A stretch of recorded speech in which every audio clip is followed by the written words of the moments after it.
الفيلم. ما فهمتش برضه. حاسس ان انا فلاح. انت منين؟ استراليا. استراليا. اوكي، انا من شبرا. اه يا اخواتي، النهارده احنا في ترابد وجايين نسال الناس ايه الحاجه اللي بترعبك وايه الحاجه اللي بتخاف منها، وانت برضه بقى اكتب لنا كده ايه الحاجه اللي انت بتترعب منها في الكومنتس. يلا بينا. ثعابين. بموت بجد، بخاف منهم قوي. snakes are just like my biggest fear اصلا. انت قابلتي سنيك قبل كده؟ الحمد لله لا، لو قابلت واحد اظن ان أصل- انا فينت او حاجه، معرفش. اصل مش طبيعي ان انا اقابل سنيك. لا عادي على فكره بتحصل. ممكن cockroaches برضه، معرفش هم cockroaches يعني إيه بالعربي، بس لا بخاف قوي منهم يعني ايه كوكو؟ صراصير ان شاء الله. I'm scared of dying يعني. ده الحاجة الوحيدة اللي أنا خايف منه. لكن في الحياه عامه عادي كده ما تخافش من حاجه. يمكن حاجات زي demons أو أي حاجة زي كده. I don't really get scared much, like in general. So I don't find this really scary, but I like the thrill.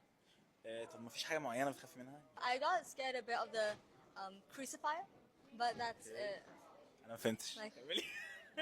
انت عارفة الإكسورسيست الفيلم؟ أنا ما فهمتش برضه. حاسس ان انا فلاح. انت منين؟